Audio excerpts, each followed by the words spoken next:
Assalamualaikum warahmatullahi wabarakatuh. Selamat datang di Cerita Untung. Ya, terima kasih untuk yang selalu support dan juga selalu memberikan doa-doa yang bagus-bagus. Yang ngasih kritik juga boleh, dan juga kita berusaha di setiap tayangan kita memberikan manfaat dan juga ada yang bisa dijadikan pelajaran. Betul. Nah kali ini di playlist kita yaitu Untung Mau Tahu. Ini luar biasa banget. Kita harus banyak tahu mengenai pembicaraan kita ini, fenomena ini. Betul. Dan banyak ya ibaratnya yang katakanlah sudah memang dijelaskan ya di dalam Islam, sesuatu itu berhubungan dengan sains, dan juga ini kan kesehatan yang kita obrolin ada hubungannya dengan sains ya.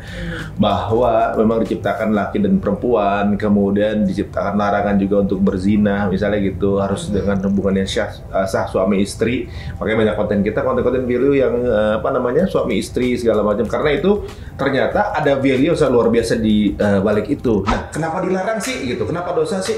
Ternyata alasannya masuk akal. Nah, contohnya nih, kemarin lagi seru monkeypox ya, karena penyelewengan hubungan juga ya, seksual kan gitu.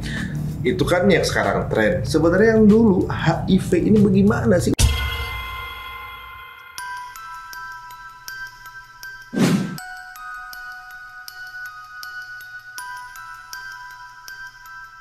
Ada beberapa yang ya nggak usah kita sebut nama ya gitu, waktu itu kayaknya positif dia ya, kita sosmednya udah bergaul. Dulu kayaknya dia tuh bukan dikucilkan ya, jatuhnya kayak perawatan lah gitu. Sekarang udah bergaul bebas gitu ya. Nah, belum lama aku dengar salah satu statement dari salah satu dokter yang memberikan informasi bahwa HIV ini masih ada loh. Bahkan jumlahnya sampai 90% gitu penularannya, misalnya seperti itu. Makanya kita tertarik untuk ngajak ke sini. Betul gitu. Sekali. Nah, sebelum kita ngobrol lebih lanjut, kita langsung lihat aja dulu profil dari bintang tamu kita yang satu ini. Ini dia. Assalamualaikum teman-teman Cerita Untungs. Belum selesai maraknya kasus HIV di Bandung, kini video viral Dr. Intan Rahmawati mengenai HIV di sosial media juga sedang diperbincangkan. Paling menyeramkannya adalah mereka positif, belum berobat, dan tetap melayani klien. Kadang mereka melayani kliennya itu tidak dengan menggunakan kondom. Jadi benar-benar dibuat laki-laki yang masih berhubungan dengan PSK, you should be careful. Jangan ngerasa kalau mereka itu bersih, karena orang HIV/AIDS, bahkan yang masih masa window period ya, yang sudah terinfeksi dan belum bergejala, dia tuh seperti orang yang sehat loh.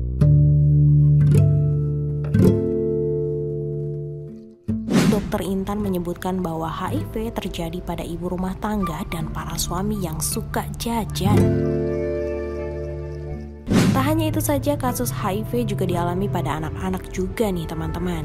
Kalau dia dari mulai terinfeksi sampai AIDS itu kita anggap lah ya mungkin 5, 10, 15 tahun. Kan artinya kan mungkin di usia 10 tahun ke bawah ya, dia udah terinfeksi. Dan dari konselingnya memang iya, dia udah melakukan hubungan seksual tuh dari dia sekolah dasar.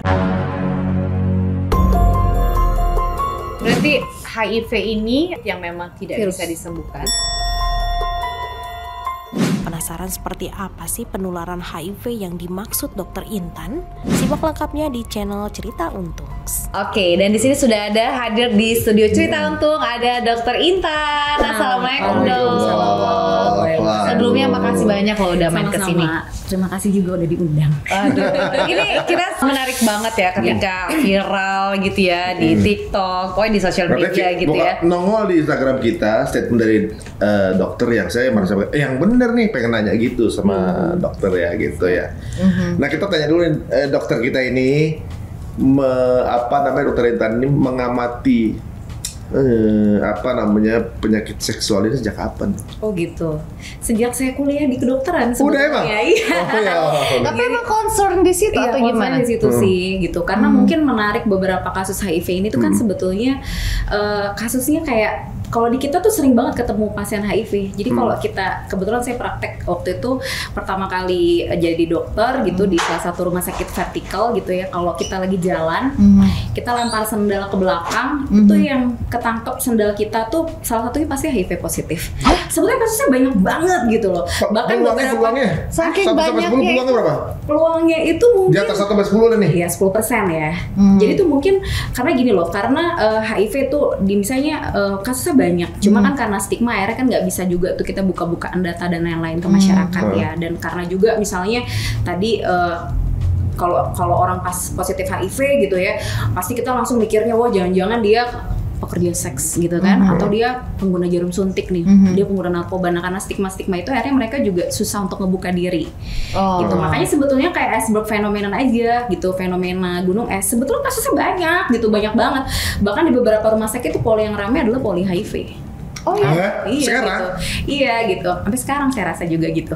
Nah, karena tadi kasusnya banyak, tapi yang tercatat dan telaporkannya tadi baru sedikit. Karena orangnya itu masih enggan gitu. Aduh, aku takut nih, gue takut nih. Padahal kemarin gue habis berhubungan seks misalnya sama orang yang positif HIV gitu. Atau dia pengguna jarum suntik yang mungkin positif lagi pengobatan dan lain-lain. Tapi karena gue takut stigma, balik lagi. Karena stigma dia HIV ini masih cukup tinggi gitu loh. Bahkan beberapa pasien saya dulu waktu saya di fasilitas kesehatan ya di klinik gitu ya, saya positif, ya keluarga saya menjauhi saya gitu. Sampai saya bingung, saya tuh harus tinggal di mana ya dok gitu. Jadi karena takut sanksi sosialnya, mereka jadi lebih memilih untuk nggak periksa. Iya betul. Tapi mereka dok, milih untuk diam dan nggak mau periksa gitu. Tapi sebenarnya kalau untuk tadi dokter bilang ada poli HIV, berarti sebenarnya ada dokter spesialis untuk itu sendiri. Tapi sebetulnya kalau poli HIV enggak ya. Kalau di fasilitas kesehatan kan kita nggak boleh tuh. Tadi balik lagi ya, nanti ada stigma masyarakat kalau itu poli itu aku nggak mau lewat kan Iya, suka kayak gitu ya masyarakat tuh takut nih takut banget. Masalah ya. Padahal proses penularan tuh nggak semudah itu loh. Ada prosesnya yang juga cukup complicated untuk bisa menularkan HIV kan gitu. Cuma kan ya masyarakat kita kan belum edukasinya belum terlalu bagus. Informasi terkait dengan HIV dan penularannya juga belum bagus. Makanya nama-nama polinya tuh nama-nama cantik biasanya gitu. Entah itu poli bunga mawar, poli melati gitu-gitu. Bunga cantik. Tapi memang ya itu poli yang untuk menangani kasus-kasus yang positif HIV. Oh, jadi teman-teman kalau ke rumah sakit cuma deketnya ke poli yang bunga jelek aja. Nah itu kan Bunga ya banyak bangke. banget sebetulnya masyarakat juga kita nggak tahu gitu penularan itu kayak gimana sih gitu. Jangan-jangan mereka juga nggak tahu, dipikirnya kita deketan gini. Ya udah langsung terpapar gitu ya. Benar-benar. Nggak Nggak ya? mudah kayak gitu. Nah, sekarang dari awal dulu deh dok. Iya, Statusnya gimana dok? Apanya? Status HIV HIV sendiri di di Status Indonesia. HIV di Indonesia tuh kalau berdasarkan informasi yang dikeluarkan Infodatin Kementerian Kesehatan itu dari 10 tahun belakang tuh emang terjadi peningkatan yang cukup signifikan ya. Dari 2010 kasusnya 20 ribuan, 2019 yang dilaporkan tuh ada sekitar 50 ribuan.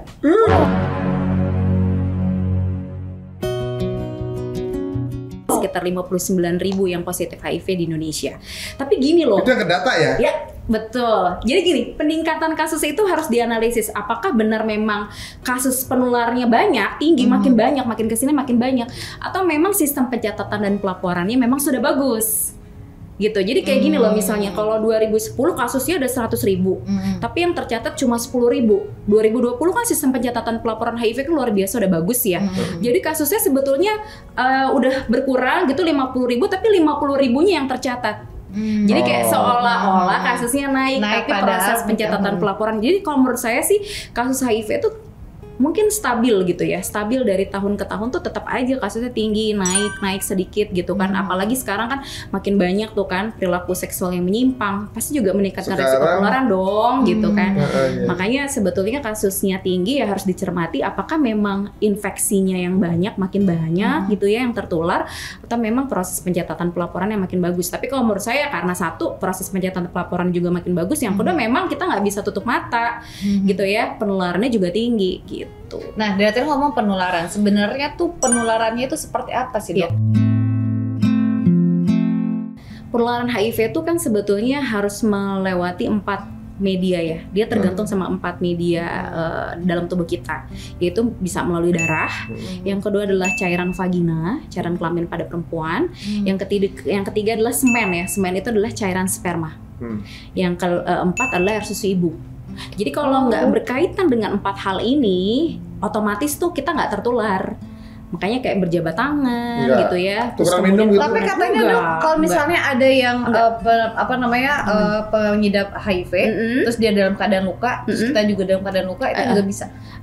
Bisa, walaupun itu balik lagi ke 4 faktor juga yang mempengaruhi. Yang pertama harus ada port di entry, ada pintu keluar. Jadi saya HIV misalnya positif, kemudian ada luka. Tadi ya, ada luka. Kemudian Yang si orang penerima, yang menerima juga yang dia juga ada luka. Entah itu luka atau mukosa yang terekspos ya, lapisan kulit yang tipis kan kayak yang ada di mulut gitu kan. Kemudian di kelamin perempuan itu kan terekspos ketemu sama luka penderita HIV yang mengeluarkan darah, virusnya masuk. Yang kedua adalah jumlahnya juga sama. Kalau darahnya cuma setitik juga potensi penularannya juga bisa rendah ya. Kalau Tapi rendah tetap nular dong. bisa. Nah, balik lagi ketiga, daya tahan tubuh kita. Jadi kalau daya tahan tubuh saya bagus, kemudian ada misalnya berhubungan seksual atau apa dengan orang yang positif, bisa saja saya tidak tertular karena proses daya tahan tubuh saya bagus. Oh, oke. Ya, yang keempat adalah virulensi virus atau keparahan derajat virusnya. Dari Kalau yang si punya. sering punya. Jadi misalnya orang yang positif HIV dia udah pengobatan, nah virulensi atau keparahan virusnya pasti rendah. Jadi tapi kalau dia belum berobat sama sekali atau dia berobat tapi dia bolong-bolong obatnya, pasti virulensinya tinggi. Nah, kalau kayak gitu pasti potensi penularan juga tinggi ke orang saya yang daya tahan tubuhnya pas lagi rendah. Gitu. Jadi memang penularannya tuh tidak semudah yang dipikirkan, tapi juga tidak sesulit itu sih. Bukan artinya oh nggak mudah nih, complicated banget ya dok, harus ada port di entry, bla bla bla segala macam. Ya udahlah, kayaknya bukan berarti ngegampangin juga. Nggak boleh ngegampangin gitu. Karena juga banyak kasus yang saya ketemu. Tadi baru cerita sama mbaknya, dia beberapa kali berhubungan dengan satu pasangan yang positif HIV, dia langsung kena. Gitu. Dan itu prosesnya cuma 2 tahun. Iya, kita kan biasanya kan kalau mau orang tes HIV kita konseling dulu. Resiko penularan dari mana sih gitu kan? Udah berapa lama sih gitu? Ada nggak resiko-resiko lain gitu? Nah, pas aku ketemu pasien itu dia nggak dok, saya demi Allah, dia sampai ngomong kayak gitu ya. Saya baru berhubungan sekali sama pasangan saya. Dan kebetulan ini LSL ya. Jadi lelaki seks lelaki. Iya, jadi baru sekali. Terus kemudian tapi memang kita udah berkali-kali, tapi ya kurang lebih ya 2 tahunan gitu. Dan tapi dengan orang yang sama. Orang yang sama. Dok, itu kan kalau misalnya yang kita tahu kan, berhubungan sama yang positif, yes, laki perempuan. Kalau LSL berarti kan sesama pria nih. Betul. Kan pintunya beda gitu. Maksudnya kan dikatakan port di entry itu kan pintu masuk. Lah ini pintunya kan pintu keluar. pintu belakang, gudang gitu. Nah, itu kenapa resiko penularan pada LSL atau lelaki seks lelaki itu tinggi? Karena memang kan mukosa di belakang atau kita bilangnya rektum ya, dubur, itu kan lebih tipis dan lebih rentan luka dibandingkan vagina. Jadi memang nggak seharusnya. Jadi kalau vagina kan bayangin ya kita bisa mengeluarkan bayi gitu kan, bisa sampai nggak ada perobekan. Tapi kalau rektum itu dia tipis banget. Makanya kenapa dia sangat kalau pada saat berhubungan ya itu terjadi perlukaan, itu pasti terjadi. Nggak mungkin deh nggak ada perlukaan gitu kan. Terjadi mudah luka, ya virusnya masuk akhirnya. Berarti itu dok, itu nggak usah dibayangin. Nggak, maksudnya gini. Bayangin. Bapak sambil ngebayangin. Kurang minum air teman-teman ya. Kemudian kita BAB, udah lama nggak BAB. Kemudian besar dan keras. Itu kadang-kadang suka berdarah kadang-kadang. Iya benar. Terus satu lagi kan kalau misalnya kita berhubungan pada tempatnya, itu kan ada sekresi apa namanya lendir ya yang bikin ini kan. Tapi kan kalau rektum atau dubur kan nggak ada. Kan mereka beli di minimarket, ada tuh. Cuman kalau lagi nggak ada, gimana nggak beli gimana? Lah itu yang dijual minimarket. Mereka pakainya kan mayones. Ya bahan-bahan yang nggak higien sanitasi ya, atau yang nggak bagus juga buat daerah itu, akhirnya ya juga bikin tambah infeksi gitu. Berarti dok mungkin nggak ini? Misalnya mereka ini sama-sama negatif ya, bukan pengidap. Tapi karena mereka LSL itu terjadi karena kan ya itu dia balik lagi ke luka. Mungkin juga ada virus yang kita nggak pernah tahu. Kalau sama-sama enggak ya? Oh enggak. Nggak akan mungkin ya. Berarti pasti ada salah satu yang positif pasti. Harus salah satu yang positif baru dia menularkan positif ke pasangannya yang masih negatif. Berarti setia, gimana sih? Maksudnya berarti bisa dikatakan gini. Mereka bisa bergonta-ganti gitu ya. Kita nggak pernah tahu benar. turun-temurunnya seperti apa gitu. Iya, betul. Oh, jadi sebenarnya nggak mungkin terjadi kalau misalnya tidak ada. Berarti kan ada pemicunya kan? Berarti ada misalnya nih si A bergaul sama B, C, D, terus bergaul sama itu kan bisa berarti nyebar. Betul. Oh. Iya kan. Mereka kan salah satu penularannya pencegahan penularan HIV itu kan be faithful, setia. Gitu. Dan setia pun pasangannya pun clean. Juga gitu. Jadi harus negatif dulu tuh. Berarti benar apa yang saya bilang di awal tadi, bahwa memang ketika peraturan itu dibuat, yang ngasih peraturan berarti sayang banget biar kita tuh gak kena kan gitu. Soalnya ini karena berarti kalau penjelasan dokter bahwa obat ini penyakit ini never ending cure, nggak akan pernah sembuh berarti kan, karena pengobatan terus menerus gitu ya. Oh tapi baik lagi masalah setia ya, saya punya beberapa pasien yang ibu rumah tangga yang positif, itu yang dia ketahuan tuh saat hamil, kan kita kan ada prosedur sebelum dia lagi proses kehamilan ya, atau dia mau bersalin itu ada tes HIV, pasti wajib screening tes itu wajib kalau mau menikah ya kan. Kemudian yang kedua adalah ketika dia lagi hamil. Terus kemudian ini dia ketahuannya positif ya ketika screening tes pas dia lagi hamil. Dan dia bingung gitu, kok saya bisa positif itu dari mana ya dok gitu. Terus kan ya kita tanya dong faktor resikonya dari mana, dari suaminya. Biasanya kalau positif HIV salah satu pasangannya kita ajak tes juga, nggak boleh harus kenapa gitu kan. Akhirnya suaminya counseling sama kita, akhirnya dia mengakulah pernah beberapa kali berhubungan dengan pekerja seks komersial atau PSK.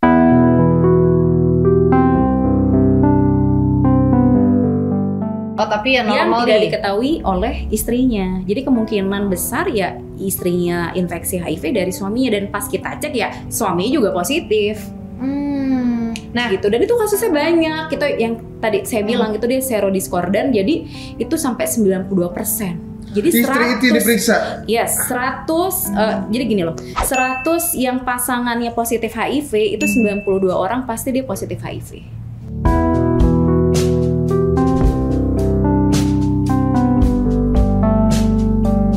Segampang itu karena kan melalui hubungan seksual hubungan seksual tuh masih nomor 1 penyebabnya sih. Mau itu hubungan seksual dengan PSK atau pasangan yang positif HIV, itu dia paling tinggi penularannya. Dok pernah periksa PSK nggak?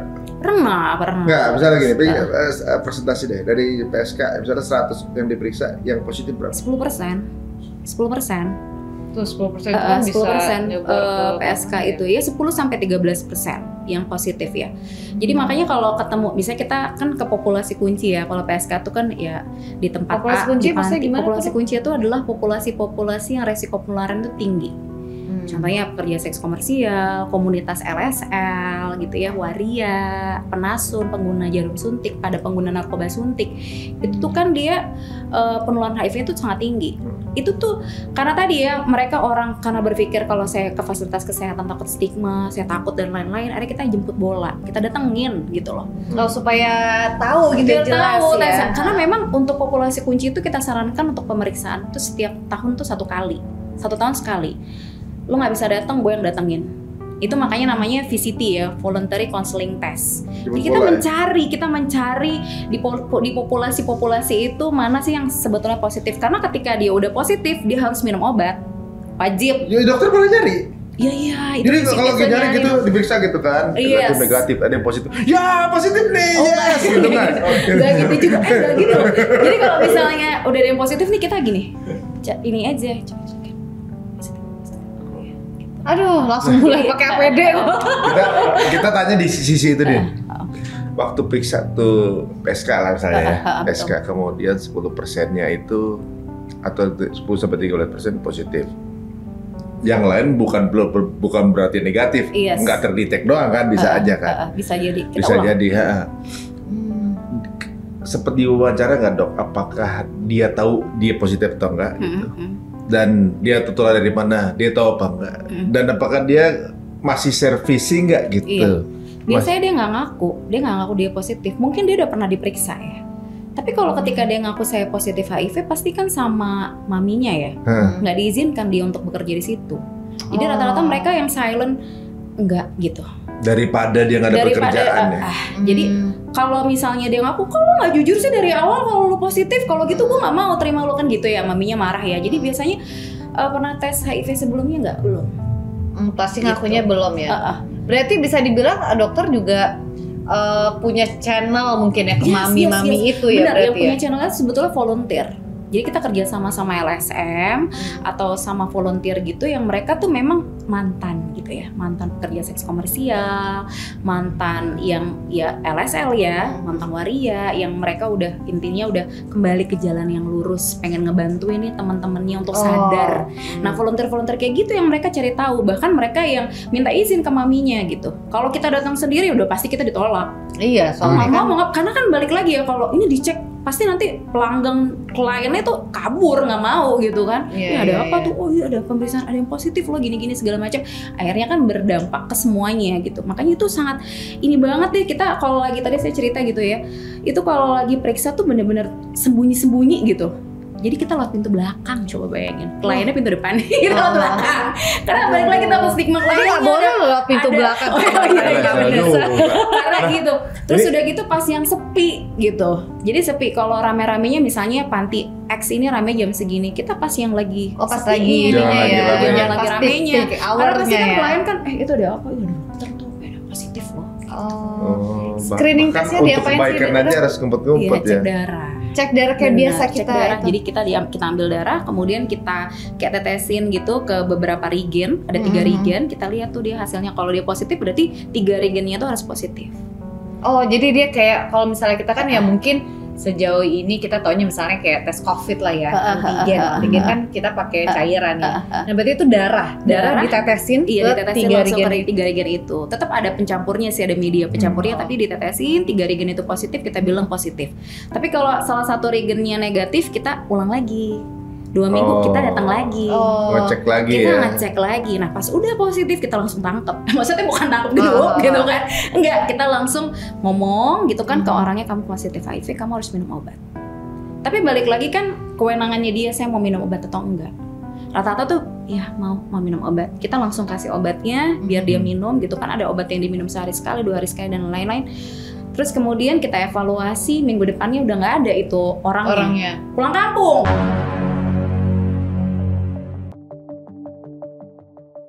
Terus kita tanya maminya, ini mana pasiennya gitu kan.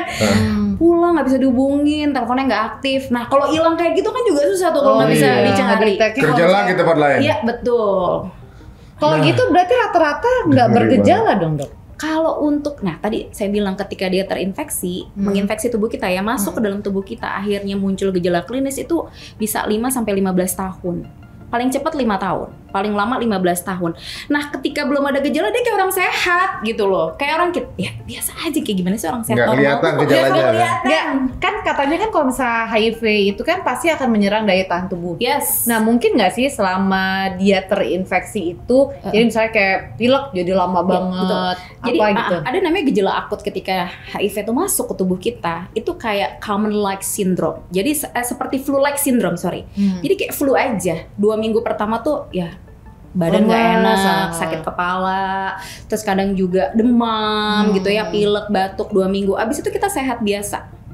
Berarti bisa sehat lagi, bisa sehat lagi biasa, tapi sebetulnya virus ada di tubuh kita. Lagi fine tuning di dalam ya. Yes, kemudian kita nggak minum obat dong karena kita ngerasa sehat, kita ngerasa saya nggak terinfeksi gitu kan.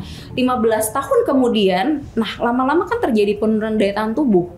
Ibaratnya kan selama 15 tahun tuh kayak virus itu mengenal tubuh kita, dia kayak nyari apa ya, nyari strateginya gimana nih biar gue bisa membunuh, menghancurkan si jenderal-jenderal ini gitu kan. Karena yang diserang sel darah putihnya adalah jenderal. CD4. Tapi kan udah dipecat itu 32 karyawan di bawahnya. Iya, benar-benar. Dia masih ada jenderal-jenderal dan karyawan lainnya. Jadi gini loh, si HIV itu kan ibaratnya kayak teroris gitu loh. Dalam suatu negara dia pengen nyerang negara, dan negara kita tuh siapa sih yang menjaga kedaulatan dan keamanan kan? TNI ya. TNI juga ada kasta-kastanya tuh, jenderal bintang 5, 4, 3, 2, 1 sampai yang akhirnya prajurit-prajuritnya. Yang dia serang tuh nggak prajuritnya.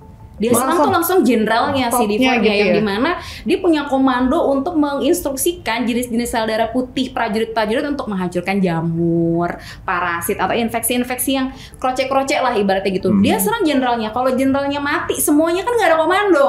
Berantakan dong. Nah sama kayak tubuh kita. Kalau nggak ada lagi ibaratnya virusnya dia menghancurkan semua jenderal, artinya nggak ada lagi komando dalam pertahanan tubuh kita. Mudahlah kita terinfeksi berbagai macam penyakit. Ibaratnya di kulit kita nih sebetulnya ada bakteri, ada virus, ada jamur yang sebetulnya menguntungkan buat kita menjaga pH, ya kan?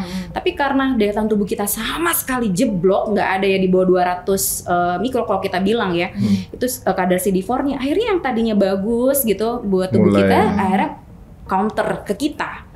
Makanya kita bilang itu infeksi oportunistik. Infeksi oportunistik itu biasanya manifestasinya tuh tadi yang paling sering itu yang sarkoma kaposi, hitam-hitam bercak hitam-hitam.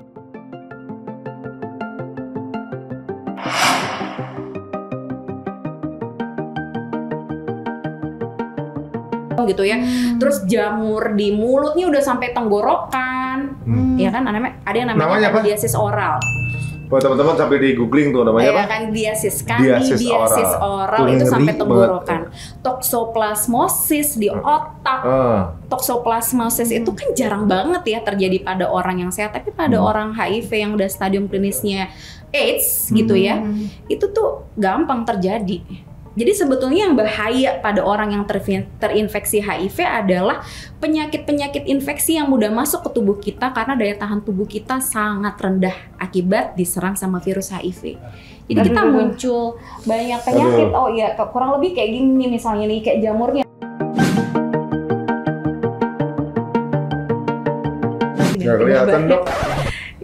Bapak bareng Pak.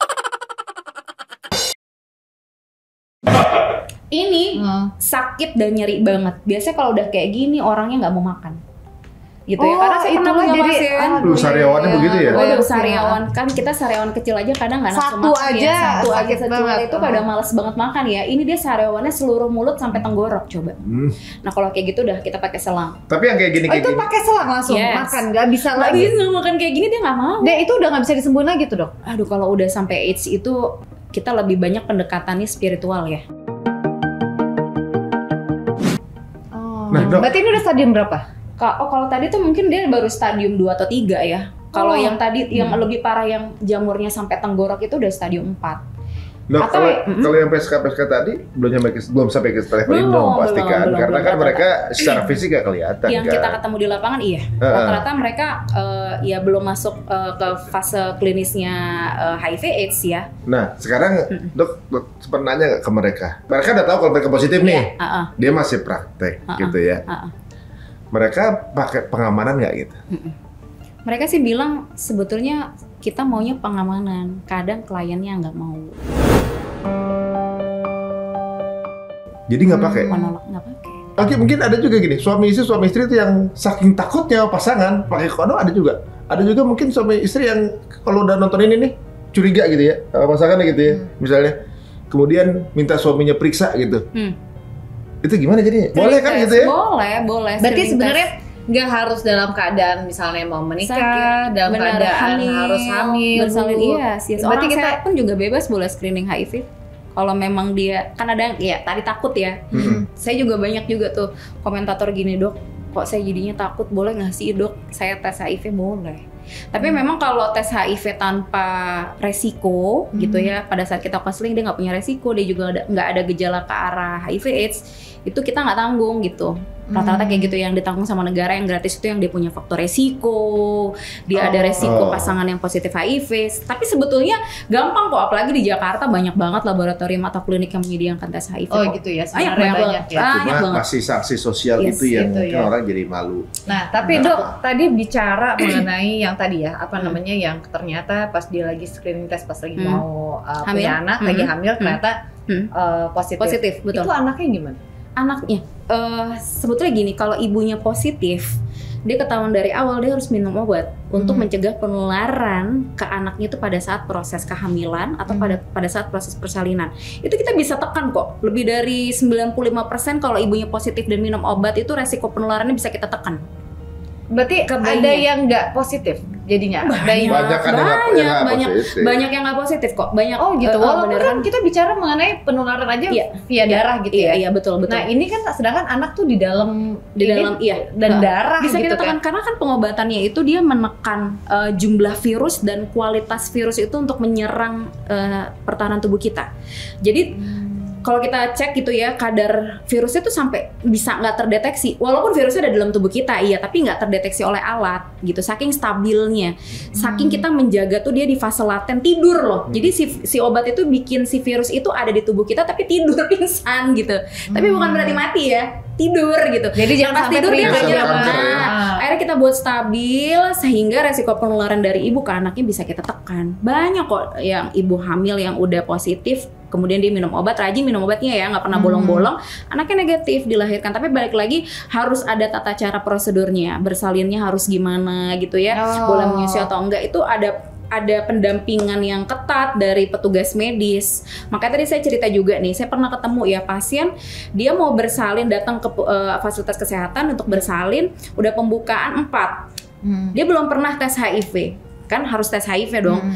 Nah pada saat muncul hasil tes HIV-nya ternyata dia positif, tapi pembukaannya udah 7. Aduh, terus gimana tuh? Pembukaan udah 7 kan nggak bisa kita rujuk. Kan orang yang ibu hamil yang belum pengobatan itu tuh nggak boleh dibersalin secara normal. Oh, harus sesar? Harus sesar. Karena resiko persalinan normal itu kan terjadi perlukaan, benar nggak? Dan itu kan dia lewatin vagina yang isinya tuh cairan vagina yang mengandung virus. Belum diobati, ya resiko penularan ke bayinya tinggi banget. Makanya kalau kayak gitu harus kita rujuk untuk dilakukan seksio, sesar. Cuma kan udah pembukaan 7 di klinik saya nggak bisa kita rujuk. Kalau pembukaan 7 kita rujuk, dia lahir di jalan. Mau nggak mau ya kita lahirkan lah di fasilitas kita. Dengan resikonya tadi, bayinya bisa positif HIV. Tapi kalau kayak gitu biasanya kita langsung rujuk ke rumah sakit sehingga si bayi bisa mendapatkan profilaksis ya, obat-obatan untuk mencegah penularan. Kemudian yang kedua dia langsung dites gitu. Tesnya kan agak complicated untuk bayi, beda sama dewasa. Oh, nggak bisa kayak langsung ambil darah doang? Bisa diambil darah, cuma pemeriksaannya untuk bayi itu biasanya namanya pemeriksaan virologi ya, pakai PCR. Dicek DNA, RNA dan lain-lain. Nah itu kan nggak ada di fasilitas kesehatan saya waktu itu kan di klinik ya. Yang notabene itu kan primer, jadi nggak bisa harus kita rujuk ke rumah sakit untuk penanganan bayinya lebih lanjut. Tapi ada juga dok yang bayinya terdapat positif? Oh iya ada. Saya bahkan punya ibu rumah tangga yang volunteer saya tempat saya kerja, dia positif, anaknya dua-duanya positif. Positif sejak lahir apa sejak menyusui? Sejak lahir. Kalau misalnya ini kayak bayi-bayi sejak lahir ya memang sudah terdapat positif, ini gimana nih dok menjalani hidupnya? Apakah ada peluang sembuh gak? Oh nggak bisa. Kalau udah infeksi HIV tadi saya bilang dia menginfeksi, dia masuk ke DNA, dia melekat ke DNA kita dan kita nggak bisa bikin dia mati gitu. Pengobatan itu nggak bikin dia mati, cuma bisa bikin dia tidur gitu. Kalau bahasa istilah awamnya itu bikin tidur, dorman, tapi dia masih hidup di tubuh kita. Mengganggu pertumbuhan si anak itu nggak? Selama pengobatannya bagus enggak. Tapi jadi kan berarti kita harus minum obat terus berarti? Yes, setiap hari dan itu sepanjang hidupnya. Ada kok saya pasien volunteer juga usia 16 tahun positif dari lahir. Oh dan dia masih survive dia gitu masih ya? survive. Dan nggak ada gejala-gejala yang gimana gitu? Ada sih. Memang kalau orang HIV positif itu karena rentan daya tahan tubuhnya itu sangat rendah, biasanya mereka gampang sakit dibandingkan orang yang sehat. Oh sama kayak ini dong, orang bilang ada gejala apa nih kayak penyakit yang autoimun Iya, gitu. kurang lebih sama. Itu kan kita bilangnya imunokompromis. Jadi orang yang dengan gejala gitu bisa autoimun atau HIV, jadi bisa dua itu? Iya banyak. Bisa juga pengobatan steroid jangka panjang bikin gejalanya kayak HIV/AIDS ya, daya tahan tubuhnya rendah. Gitu. Tapi kan itu balik lagi itu harus dilakukan pengecekan ya, prosedurnya banyak banget tuh kita bisa ngebedain dia HIV atau autoimun. Oh, tapi itu bisa di ini nih ya, maksudnya bisa dibedakan. Tapi dengan gejala maksudnya arah sakitnya itu apakah sama atau gimana? Karena kan sama-sama nyerang darah putih kan? Yes, betul. Walaupun yang diserang tuh agak berbeda ya untuk penyakit autoimun. Kalau autoimun kan semuanya diserang, sel darah putihnya bukan cuma CD4 gitu. Dan gini loh, biasanya orang-orang yang memang status daya tahan tubuhnya rendah, misalnya pada penderita autoimun gitu ya, atau pasien tuberkulosis gitu ya, terus juga yang penggunaan steroid tinggi ya, ada yang kayak gitu-gitu kita juga cek screening HIV gitu. Nah, dari berapa kasus yang dari ketemu sama dokter nih, yang ditemui yang mengidap HIV ini, ada klasifikasi tingkat ekonomi nggak, dok? Mesti harus yang apa yang orang kaya, apa gelandangan? Semua bisa kena. Mau tingkat dia pendidikannya bagus gitu ya. Banyak kok, saya punya komunitas ya, LSL, lelaki suka seks lelaki, itu pendidikannya bagus loh, pendidikan tinggi loh, banyak loh.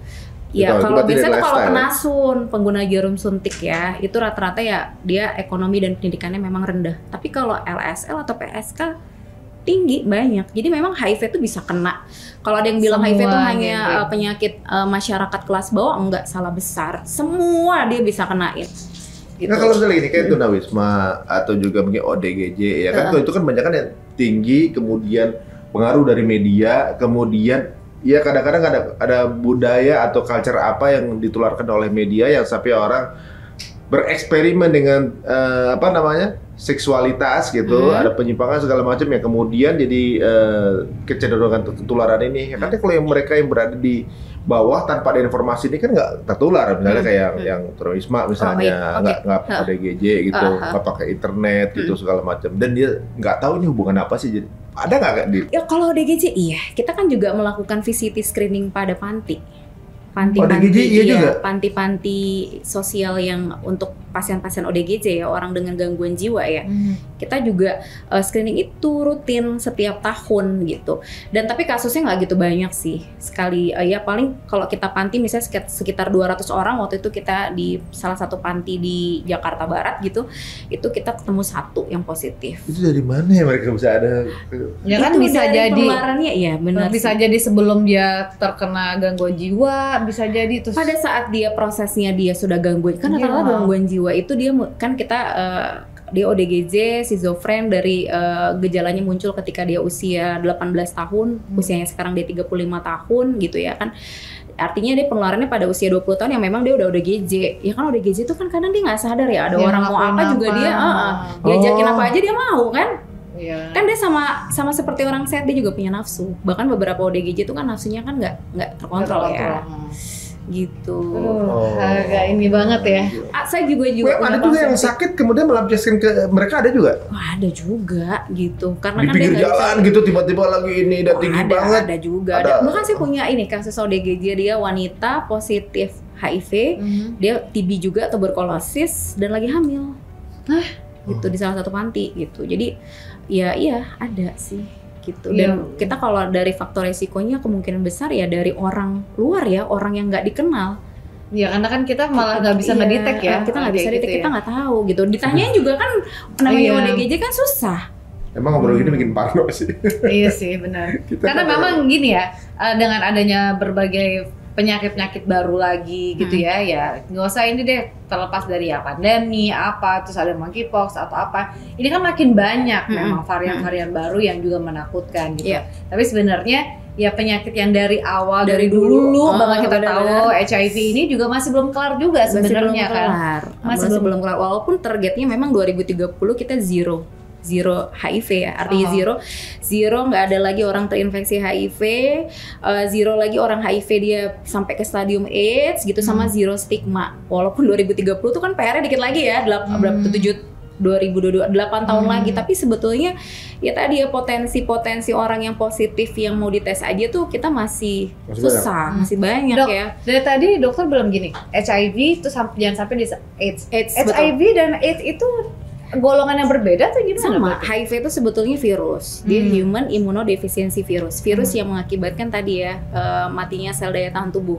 HIV dia masuk ke tubuh kita, kemudian timbullah gejala klinis, itu ada 4 stadium tuh, 4 tahapan kayak kanker ya. Kayak cancer. Ya kan, cancer kan stadium 1, 2, 3, 4. Nah, 4 itu kita sebut sebagai AIDS. Acquired Immunodeficiency Syndrome. Artinya daya tahan tubuhnya tuh udah rendah banget. Saking rendahnya tuh infeksi macem-macem tuh bisa masuk ke tubuhnya dia dan mengakibatkan penyakit. Itu udah stadium 4. Nah, gejala stadium 4 tuh biasanya dia udah toksoplasmosis otak. Itu yang bisa bikin pasiennya meninggal gitu. Karena kan toksoplasmosis bikin meningitis gitu, ensefalitis gitu, pasiennya kejang-kejang kemudian meninggal. Kemudian tadi dia kandidiasisnya udah sampai kerongkongan, sarkoma Kaposi, kanker pada kulit, penurunan daya tahan tubuh lebih dari 10 kilo atau kita bilangnya wasting gitu. Jadi biasanya kalau orang AIDS itu dirawat ya di rumah sakit, kita tuh udah bisa ngebedain. Dulu saya zaman koas aja saya harus belajar gitu loh. Ini pasien AIDS atau bukan. Dilihat dari sebenarnya kelihatan. Kalau udah stadium 4 udah kelihatan. Stadium klinisnya walaupun terkadang ya dok, kita kan sebagai manusia berasumsi ya. Iya. Berasumsi karena kita lihat mungkin lihat lifestyle-nya, lihat apanya. Kita manusia kan kadang berasumsi kayaknya dia kenanya ke situ. Karena kan udah tahu nih kalau si penyakit AIDS ini kan karena apa, identik, karena apa, iya, identik benar-benar, gitu kan. Tapi kan memang kalau dari segi hasil dokter lah kalau kita bilangnya, pasti yang keluar adalah yang kayak tadi misalnya sakit apa yang memang udah sangat berat memang. Nah itu bisa dibedain.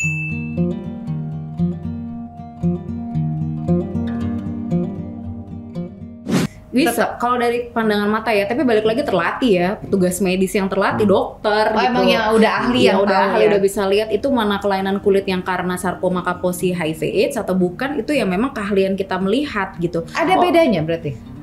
Enggak sih, sebetulnya karena kan sarkoma Kaposi itu sering banget sama pasien-pasien AIDS ya. Jadi kalau udah ketemu kelainan kulitnya, dia warnanya tuh kadang tuh warna bercak hitam, ada sekitarnya itu warna merah muda gitu. Pokoknya tuh khas banget deh, dan kadang suka susah dijelasin juga sih. Makanya kadang tuh instingnya dokter tuh terlatih karena kan sering lihat pasien gitu kan. Ketemu pasien sering gitu, jadi dia bisa lihat nih, oh ini pasien HIV. Gitu, oh ini bukan pasien HIV. Ada juga yang pasien yang dia sama sekali belum pernah tes, belum pernah dapat obat, datang ke kita dengan keluhannya kejang. Waktu itu saya pernah, kan kebetulan saya juga pernah dinas di Lombok ya. Datang gitu kan, keluhannya dia kejang. Pas saya lihat saya langsung tahu nih kemungkinan saya curiga. Tapi kan nggak boleh bilang gitu, wah ini pasien kamu AIDS gitu ya, langsung kejang lagi. Tapi saya langsung bilang, saya curiga ke arah situ, tolong dites HIV-nya. Positif? Gitu. Ya positif ternyata dia, dan dia belum pernah dites, kalau pengakuan dari keluarganya ya belum pernah dites, artinya belum pernah dites ya belum pernah minum obat. Dan khas banget kalau pasien-pasien kayak gitu. Nah orang medis pun juga harus bisa udah harus curiga. Nah ketika dia positif kan kita penanganannya agak spesial ya. Pengendalian resiko infeksinya tuh harus ketat juga, karena kan tadi potensi penularannya kan juga ke kita, ke petugas medis yang melakukan penanganan. Biasanya itu infus, berarti kalau udah sampai kayak gitu udah stadium 4. Udah stadium 4. Mungkin nggak dok kalau misalnya dia baru stadium awal langsung terkena kayak gitu? Penyakit parah? Oh enggak sih. Enggak ya? Enggak. Jadi ada berapa tahun ya. Betul. Yang orang sampai nggak ngeh kalau dia itu ternyata positif dan orang itu udah hidup bersama gitu ya. Kadang-kadang dia baru tahu belakangan, ya jangan-jangan gitu kan. Keterlambatan info ini yang kadang-kadang sampai soalnya meningitis, tuberkulosis yang paling sering. Nah, itu yang paling sering ya. Lagi satu lagi hepatitis. Jangan udah gitu anggota ISIS. Sudah selesai. Hepatitis itu pokoknya temenan sama HIV. Temenan. Hepatitis B ya, hepatitis B itu temenan. Biasanya orang yang positif HIV dia juga positif hepatitis. Makanya kalau pasien yang dia ketemu duluannya hepatitisnya duluan. Baru ketahuan itunya. Ketemuannya hepatitis dulu, kita langsung minta dia cek untuk HIV. Tapi normal ya dok? Yes. Terlepas dari HIV. Langsung stigma keluar ya. Teman saya gitu lagi. Lagi nggak usah dibayangin. Aku bilang ya, salah satu gejala akhir AIDS itu kan sarkoma Kaposi, bercak-bercak hitam. Sampai tuh pasien saya gini, deket rumah saya tetangga saya ada dok kayak ini loh dok, hitam-hitam apa borok-borok hitam, jangan HIV. Kan kita nggak tahu ya, ada bercak-bercak hitamnya karena alergi atau HIV. Ini kayak timbul stigma, jadi saya takut dok. Ya kan nggak boleh juga. Tapi itu nular dok, seuzon. Kalau yang udah sarkoma itu kan berarti kan udah bercak-bercak gitu. Itu udah AIDS itu. Iya, maksudnya pas ketika udah AIDS udah buka udah buka iya, ya. Hitam-hitam. Enggak, maksudnya menular ke... enggak, menular melalui penularan kulit, enggak. Tapi udah kebuka kan luka? Tapi kan yang penting penerimanya luka. Jarang sih luka. Kalau sarkoma tuh kayak bercak-bercak hitam kayak orang kanker kulit. Coba nanti dibedakan, bisa dibedakan itu. Contoh sarkoma Kaposi ya.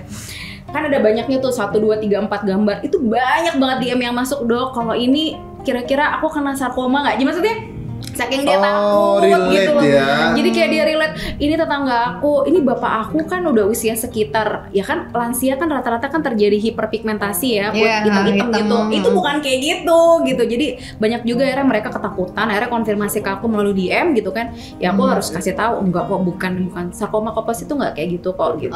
Tapi kalau sarkoma itu berarti pasti AIDS ya? Rata-rata iya. Pada pasien HIV positif. Pada pasien AIDS, benar. Oke. Dok, balik lagi nih ya ke penyakit-penyakit yang tadi sempat disebutin gitu ya. Penyakit-penyakit yang kata dokter memang ini paling sering.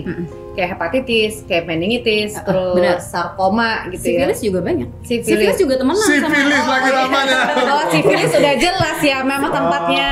Sifilis atau raja singa itu juga temenan sama orang.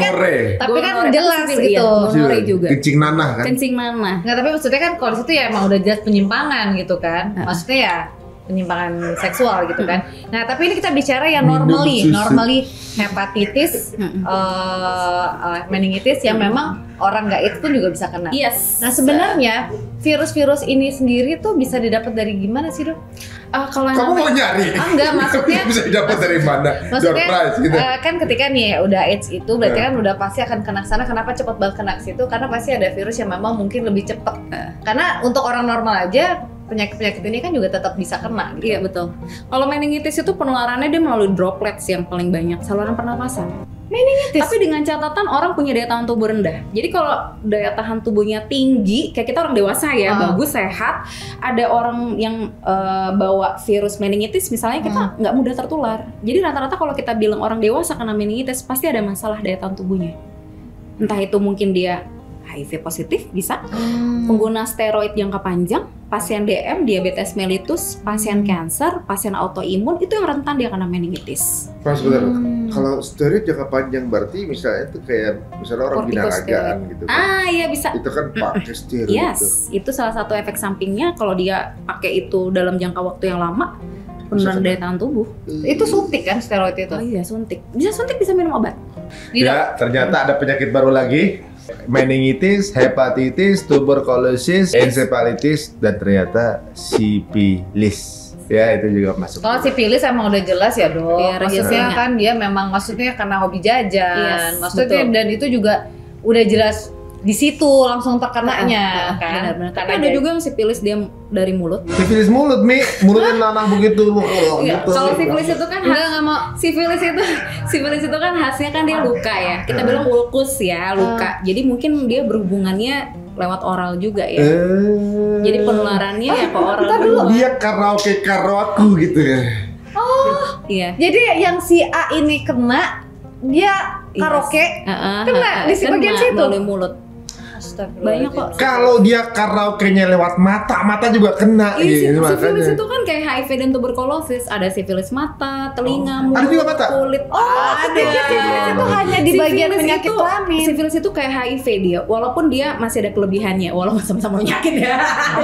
Masih ada Kelebihannya dia bisa disembuhkan. Kalau HIV kan nggak bisa sembuh. Kalau dia bisa disembuhkan dengan pemberian antibiotik dosis tinggi. Tapi dia perjalanan penyakitnya tuh sama kayak HIV. Dia bisa kemana-mana. Sifilis otak, mulut, telinga, mata, kulit, dan lain-lain. Berarti dua-duanya bisa bareng? Oh bisa bareng. Bahkan karena bareng kadang lesi di kulitnya tuh nggak khas gitu. Karena sama kan dia bikin nodul-nodul tuh, si sifilis HIV juga bikin sarkoma Kaposi. Jadi udahlah tuh, bes di tubuhnya orang udah kayak nggak tahu tuh kulitnya udah kayak apa gitu. Itu sakit banget tuh berarti. Kalau sifilis itu kalau lukanya itu nggak sakit, dia memang ngebedain luka di kelamin laki-laki ya. Kalau kena sifilis atau raja singa itu karena sifilis atau nggak sifilis. Kalau sifilis pasti nggak sakit. Oh sifilis tuh nggak sakit. Tapi kalau dia udah masuk darah, dia bikin keseimbangan tubuh kita terganggu, pasti nggak enak di tubuh kita, nyeri gitu. Selama dia masih luka luar, itu nggak akan ada rasa sakit atau apa. Tapi ketika itu masuk kayak tadi dokter bilang sifilis otak, sifilis segala macam, itu yang sakit banget. Dan sifilis itu kalau nggak diobatin segera tuh perjalanan penyakitnya juga cepet gitu. Beberapa bulan itu bisa bikin sifilis otak gitu. Yang paling bikin sering meninggal ya. Tapi maksudnya itu perjalanan tuh dia merambat atau gimana? Enggak, dia masuk ke pembuluh darah kemana-mana. Kan Dia darah kita kan saluran pembuluh darah kita tuh kan sampai kemana-mana. Benar-benar. Allahu Akbar. Gitu. Makanya saya bilang yang di ini saya gitu kan, itu dia ketemu PSK yang udah positif HIV, positif sifilis juga. Dan di dalam? Sifilisnya iya di dalam tubuhnya ya, positif. Dan dia ya pernah melayani kliennya dengan tidak menggunakan kondom. Ada juga sih pasien PSK juga yang dia nggak HIV tapi sifilis positif juga sama masih melayani kliennya tanpa menggunakan kondom. Berarti sebenarnya udah sangat jelas banget ya. Yes. Maksudnya sebenarnya kan edukasi gini tuh bukan cuma sekali, 2 kali kita dengar ya. Sebenarnya sangat sering banget kita dengar gitu. Apalagi HIV, AIDS kan udah lama banget gitu. Sebenarnya ini kan sesuatu yang sangat ditakutin banget gitu. Kenapa masih terus aja gitu ya? Masih banyak gitu ya. Dan saya rasa juga mau tetap jajan, mau tetap PSK-nya juga udah tahu sebenarnya kan. Dia juga udah tahu. Maksudnya gini, cuma kayaknya pikiran jangka pendeknya daripada nggak dapet duit gitu kan. Betul. Ya, tapi daripada nggak dapet klien ya. Ketika yang dia layani adalah kemudian orang itu akhirnya tertular. Kemudian generasi di bawahnya dia ya nggak salah tuh ibunya, kemudian anaknya segala sampai keturunan anaknya lagi itu juga udah rusak cuma gara-gara pikiran pendek biar klien gue yang cuma semalam ini udah 2 jam misalnya hanya sekian tapi ngerusak segitu banyak daya rusaknya. Kita nggak bisa bayangin ya. Makanya kalau PSK, makanya pendekatannya tuh kita kalau PSK tuh kan kita nggak bisa tuh ya kita nggak boleh berhenti kamu jadi PSK tuh kan nggak bisa. Saya sebagai dokter itu kan nggak sampai sejauh itu kewenangannya. Oke, kamu masih kerja tapi make sure ya kamu kalau ngelayanin klien harus pakai kondom. Kalau nggak mau pakai kondom nggak usah ngelayanin. Itu dan kita informasikan ke maminya gitu, bahkan maminya juga nggak mau di sini harus pakai kondom. Kalau nggak pakai kondom kita nggak mau terima klien. Maksudnya kita nggak mau ngelayanin gitu. Tapi kan ya nggak semuanya kayak gitu, banyak juga yang ngasih kebebasan gitu. Ada juga yang pemaksaan juga dari kliennya gitu, nggak mau saya gitu kan. Yang kita nggak bisa, nah itu yang belum dimonitoring kayak sampai di situ ya, monitoring dan dievaluasi sama pemerintah bahwa seluruh ya kan sebetulnya itu kan nggak legal ya, itu nggak boleh ya, ketahuan lagi bisa ditutup. Cuma ya tadi gimana karena belum monitoringnya bagus juga ya akhirnya ya tadi kita nggak bisa mastiin dia selama melayani kliennya dia pakai kondom gitu. Tapi kan namanya setiap orang ya ada masa-masa ya, untuk masa-masa mungkin dari Allah ngasih tegurannya begini gitu ya. Banyak yang akhirnya mereka tobat kan. Jadi volunteer kita juga. Oh gitu. Tapi ada harus terdampak dulu. Iya udah positif udah positif dan kemudian dia kepengen bantu orang gitu kan. Iya. Nah dok, ketika ketahuan ya dia terjangkit AIDS gitu, HIV gitu ya. Nah itu udah ketahuan nggak? Bisa ketahuan dia udah stadium berapa? Udah ketahuan. Ketika dites itu langsung ada gejala-gejala yang dia mengarah ke stadium 1, 2, 3, dan 4. Ada pemeriksaan juga yang harus kita lakukan ya, pemeriksaan laboratorium gitu kan untuk melihat dia ada resiko tuberkulosis nggak. Biasanya kalau TB itu udah stadium 2 dan 3 gitu. Nah ada beberapa pemeriksaan juga yang kita lakukan sehingga kita bisa tahu nih dia masuk stadium mana. Tapi rata-rata tuh pasien HIV positif itu dia belum bergejala, rata-rata masih sehat. Berarti itu stadium 1? Ya belum masuk stadium klinis ya kalau kita bilang ya. Jadi dia belum ada gejala sama sekali yang bisa masukin ke stadium 1, tapi dia udah terinfeksi HIV. Makanya kalau kayak gitu tuh kita bilangnya ODIS, orang dengan HIV. Kita ada lagi juga ODA itu berarti dia udah ke AIDS tuh, orang dengan AIDS gitu. Berarti kalau ODA itu udah stadium berarti ya? Dia udah masuk stadium, udah ada gejala dalam tubuhnya. Atau kalau kayak gitu ya dia harus pola hidup bersih dan sehat, minum obatnya juga harus bagus gitu. Karena kalau nggak cepet itu dia tuh dari mulai 1, 2, 3, dan 4 gitu. Berarti HIV ini penyakit yang memang tidak bisa disembuhkan? Nggak bisa disembuhkan. Tapi setidaknya bisa dijaga, dikontrol, dibuat stabil, pasiennya stabil mungkin sehingga virusnya tuh nggak bangun. Ngerusak sel daya tahan tubuh yang sehat gitu. Jadi kita bikin tidur si virus itu, bukan bikin mati ya. Nah tapi gini, berarti kan dokter juga tadi bilang dengan cara menidurkan virus itu adalah dengan minum obat. Yes. Berarti bisa juga misalnya ngejaga virusnya, tapi bisa terjangkit penyakit lain dong. Misalnya kita minum obat terus kan, konsumsi obat. Selama dia minum obat terus bagus kok dia. Ada banyak kok pasien kita yang dia udah 20 tahun kena HIV. Minum obat itu sampai 20 tahun. Orang yang sehat aja belum tentu ya. Maksudnya 30 tahun dia infeksi HIV, umur 50 tahun masih hidup. gitu. Ada juga yang 25 tahun, bahkan ada juga yang 27 tahun. Bahkan ada pemain basket terkenal di Amerika Masih yang dia ya, positif, dia sampai 30 tahun lebih gitu. Magic Johnson. Jadi udah memang meninggal ya? iya benar. Jadi memang sebagus itu sekarang penelitian dan Untuk HIV efek sendiri. obat HIV. Makanya kenapa ketika dia udah positif dia harus minum obat segera. Ketika dia udah terjangkit HIV, Yes. gimana dia untuk berhubungan? Misalnya dia mau menikah, dia mau berhubungan. Ya kita konseling biasanya tuh. Ada juga saya ketemu pasien kan salah satu kewajiban dilakukan screening kan sebelum menikah. Ada namanya program sertifikat layak kawin. Syaratnya dia harus screening HIV dulu nih. Kita screening calon suami dan calon istrinya. Pas kita periksa salah satu calon suaminya lah ya positif HIV. Gitu kan. Kemudian kita konseling. Sebetulnya orang yang positif HIV kita tidak melarang dia untuk menikah dengan orang yang sehat sih. Tapi dengan syarat ya, dia harus minum obat. Terus kemudian selama berhubungan seksual juga dia pakai kondom. Tapi kan nggak mungkin ya orang namanya menikah ya. Nikah. Tapi kita kembalikan lagi, kita konseling lagi sebaik mungkin, pasangannya juga mau terima nggak gitu kan, keluarganya mau terima nggak gitu kan. Jangan karena cinta gitu kan, yaudah saya terima kamu apa adanya tapi nggak pikir panjang ke depan gitu kan. Akhirnya dia tertular gitu. Jadi kalau orang yang positif kita sarankan sih mereka berhubungan juga dengan yang positif atau menikahnya juga kalau bisa yang positif. Sama-sama positif gitu ya. Dan juga dipikirkan mau punya anak atau enggak. Karena kalau mau punya anak kan PR lagi tuh, harus dipikirin juga tuh jangka panjangnya. Dok, misalnya nih, suami positif, istri positif. Mungkin nggak anaknya negatif?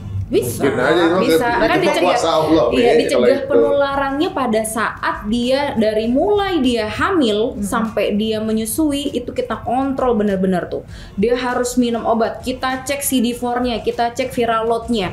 Dia bagus, oke dia bisa bersalin normal. Udah bersalin, boleh menyusui nggak? Kita cek lagi viral load-nya, kita cek lagi CD4-nya. Oh dia bagus terkontrol boleh sampai 6 bulan. Boleh menyusui. Intinya Dan adalah itu, mereka harus jujur ya. Yes, dan anaknya juga kita cek gitu virologinya gitu ya, tiap 3 bulan, 6 bulan sekali untuk memastikan memang dia negatif. Kita kasih profilaksis obat untuk mencegah terjadinya penularan. Jadi bisa bapak ibunya positif, anaknya negatif. Cuma kan kesian ya, maksudnya orang tuanya kita nggak tahu ya, walaupun orang sehat juga walau alam ya, kita nggak tahu umurnya sampai kapan. Tapi kan memang mereka lebih rentan untuk sakit gitu kan. Terus juga ya tetap ya, tadi, walaupun dalam keadaan dia berobat jalan iya ya. rentan, dia pasti lebih rentan untuk sakit.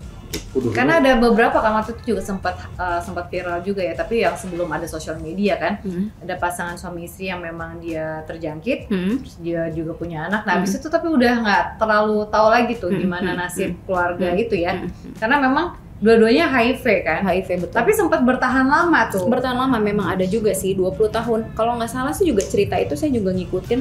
Itu kalau nggak salah tuh 25 tahun tapi salah satu pasangannya akhirnya meninggal duluan. Iya, akhirnya tuh. meninggal benar. Iya, karena kalau nggak salah meningitis ya, infeksi pada otak. Emang paling yang sering meninggal pada pasien HIV/AIDS yang meningitis ya.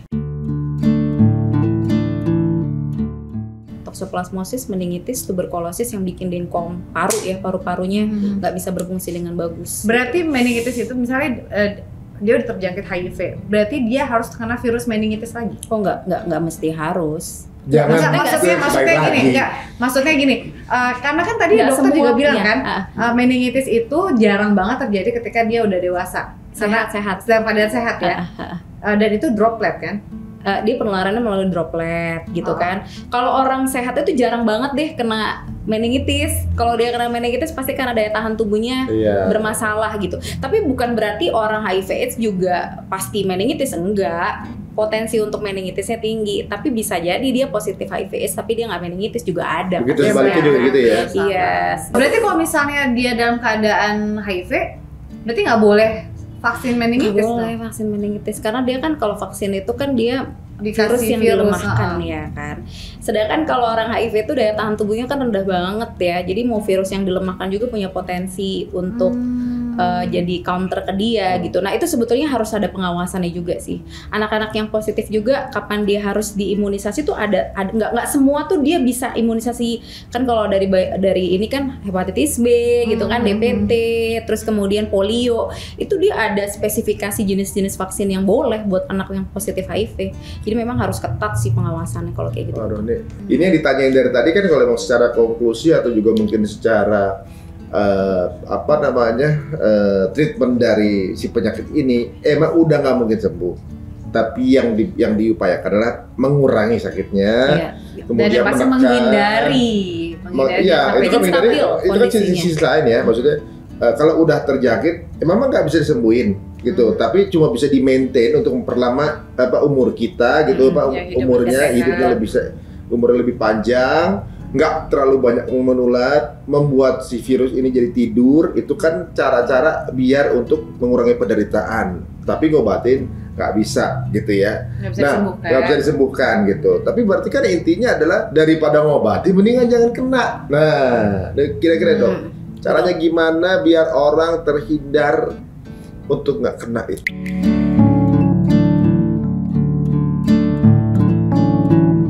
Jangan nakal. Jadi jangan melakukan perilaku yang beresiko. Jadi ya betul ya. Jadi kayak gonta-ganti pasangan ya, berhubungan dengan pekerja seks komersial gitu. PSK-nya abis ini saya langsung di-ban kali ya sama ini, terus abis itu juga nggak boleh pakai narkoba. Kalau gonta-ganti pasangan tapi itu sisanya dia gitu, misalnya isinya ada 8 gitu misalnya. Iya, harus memastikan 8-8-nya juga sehat. Negatif ya, sehat ya. Banyak amat Pak. Ya kalau 8 2 aja berantem terus, 3 aja berantem terus, bila 8. Nggak boleh pakai narkoba. Ya itu udah pasti ya, karena jarum walaupun suntik penularannya melalui narkoba jarum suntik kan, misalnya enggak dok, saya cuma pakai narkobanya tuh hirup atau misalnya minum, kan dari situ kan bisa kemana-mana tuh. Masuk? Iya, maksudnya dia nyoba awalnya kan kayak gitu kan, dia nggak dari ini dengan tapi minum pil, saya coba deh, terus kemudian dihirup, terus lama-lama suntik, nggak kan challenge-nya. Pakai bakar jarum juga. Iya bener-bener. Nah suntik itu udah gitu, jarum suntiknya ganti-gantian sama temennya, ternyata yang ada yang positif. Banyak loh kan kasusnya. Cari kenikmatan banyak yang lain. Tapi kan ya terkadang juga berarti kita juga harus aware juga ya, bukan hanya dari jarum suntik narkoba juga berarti kan, ketika kita jarum suntik di rumah sakit atau apa, makanya kita harus pastiin juga sekali pakai ya. Jangan sampai ketika kita mau suntik lihat dulu.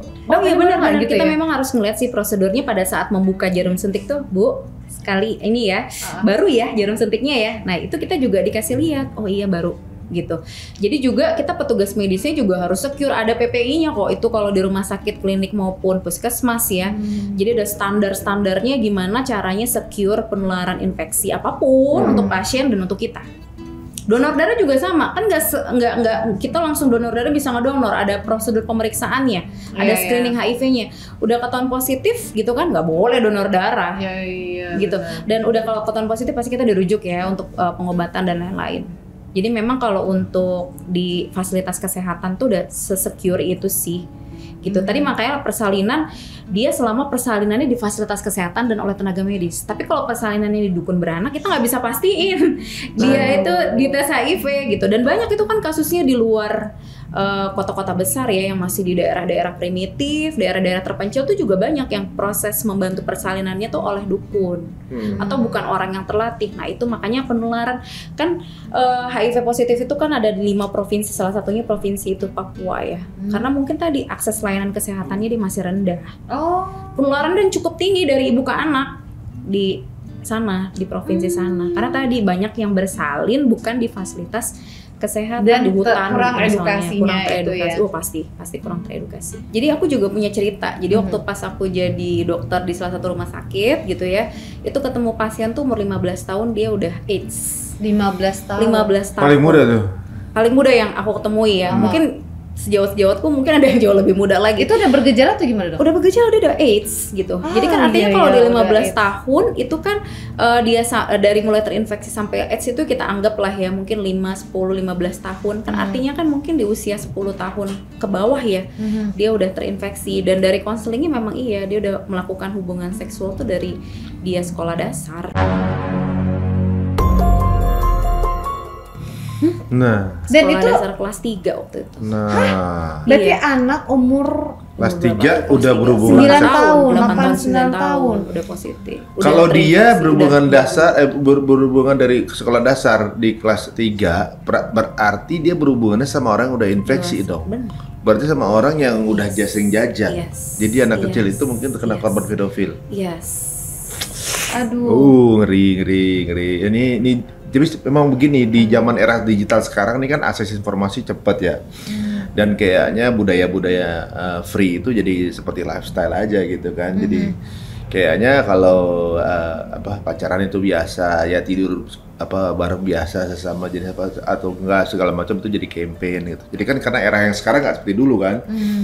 Apakah lebih bebas dulu apa sekarang? Kayaknya bebasan lebih banyak sekarang dibanding dulu ya. Ini berarti jadi 10 tahun lalu berarti udah kayak gitu ya? Iya. Ini kejadiannya tuh aku berarti udah 6-7 tahun yang lalu ya. Sebenarnya ini tuh sosial media ini terekspos atau enggaknya, tapi kejadian-kejadian itu tetap ada gitu kan. Betul, ya mau berarti kan dulu belum sebesar ini kayak gini. sosmed udah begini Apalagi udah ada gitu. Apalagi ini. Nah, tapi berarti baiknya nih, Dok. Berarti kan di usia-usia kayak gitu masih sebenarnya untuk kita kan masih belum paham ya. Benar. Belum paham untuk apa sih kegiatan seksual itu gitu kan. Nah, berarti harusnya di anak-anak itu udah ada edukasi ini. Iya, edukasi masalah seks ini kan sebetulnya sedini mungkin ya.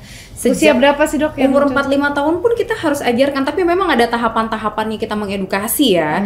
Jadi kalau umur 4-5 tahun kita mengedukasi kalau ada orang yang memegang bagian tubuh kamu, misalnya daerah dada atau daerah kemaluan gitu ya, pantat itu nggak boleh.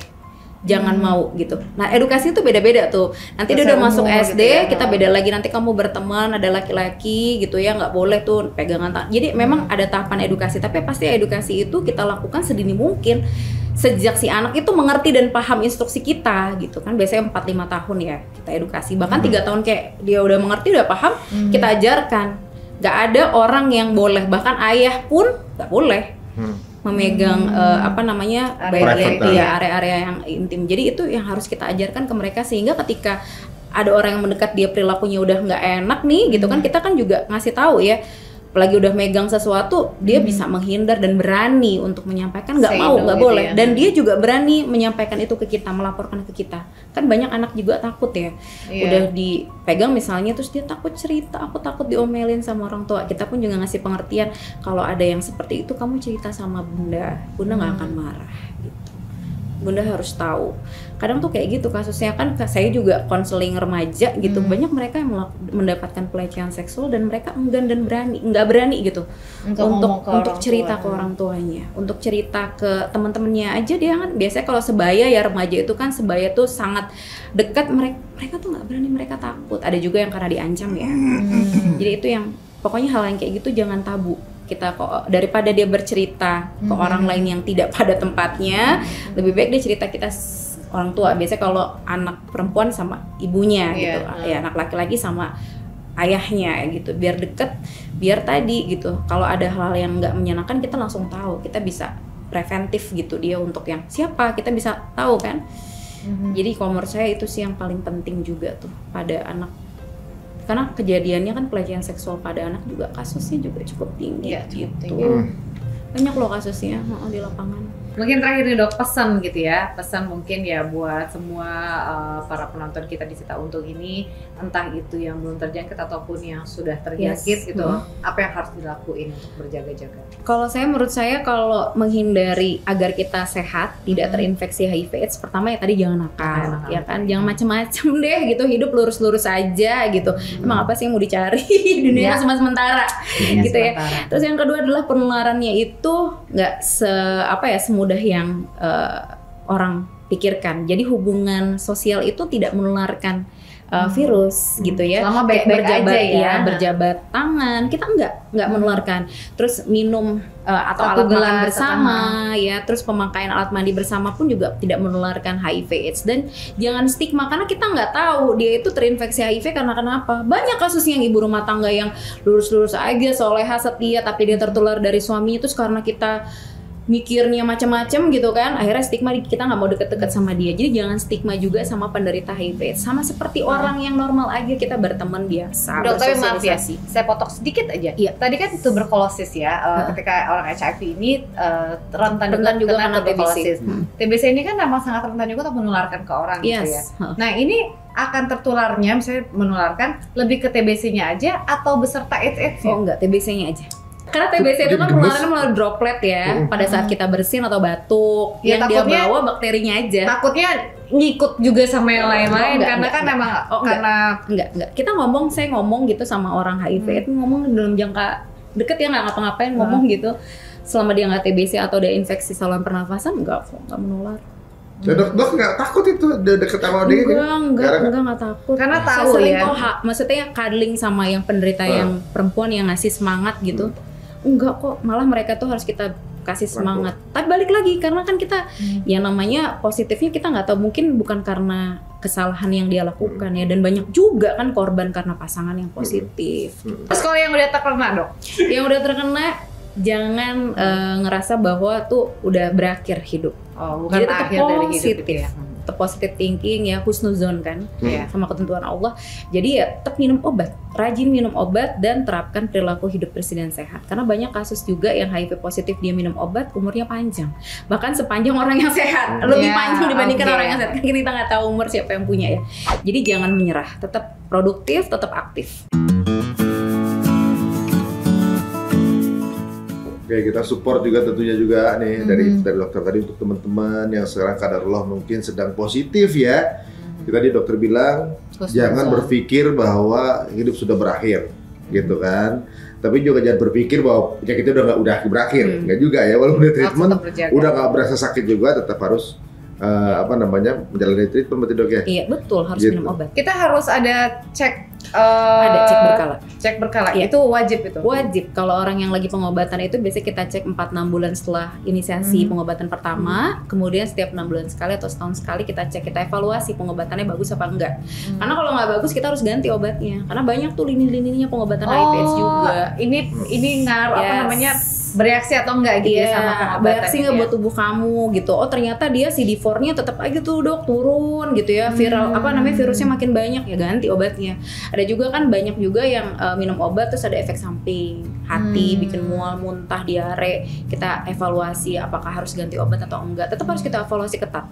Kalau orang sehat, Yes.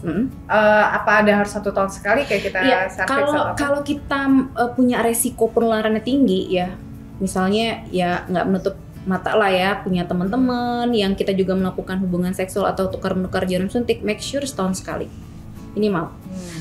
Kita nggak bisa berhenti gitu, kita nggak bisa berhenti untuk menghindari perilaku itu gitu kan. Ada juga ya manusia yang kayak gitu ya, udah tahu bahayanya, nggak ya mau nggak mau emang ya udahlah dok, udah desperate dan lain sebagainya. Makanya sebetulnya pendekatannya ketika ketemu orang yang beresiko tuh bukan cuma kesehatan sih, sebetulnya agama juga harus, spiritual juga harus. itu gitu. Paling penting malah. Ya benar, makanya ya kalau kayak gitu ya kita make sure oke, boleh, tapi setahun sekali kamu cek ya, jangan enggak. Iya dok. Iya, ini dia satu episode yang kayak penjelasan dokter tuh bikin sambil ngayal sih ya. Jadi kalau ini penyakitnya gini tuh, gitu. langsung kita bayangin penyakitnya gimana. Tapi memang rasa ketakutan ini ya bisa kita maintain untuk terus secara istiqomah menghindari ya. Tapi untuk saudara kita yang sudah terkena, jangan dikucilkan teman-teman. Justru diberikan ruang yang ibaratnya untuk secara mental menguatkan walaupun hidup dengan treatment. Tapi walaupun begitu, walaupun positif nggak mempengaruhi kemampuan otak. Jadi misalnya teman-teman kita mungkin ada yang positif, tapi kemampuannya dia pinter, dia bisa bermanfaat untuk orang lain, siapa tahu masih bisa terus berkarya gitu ya.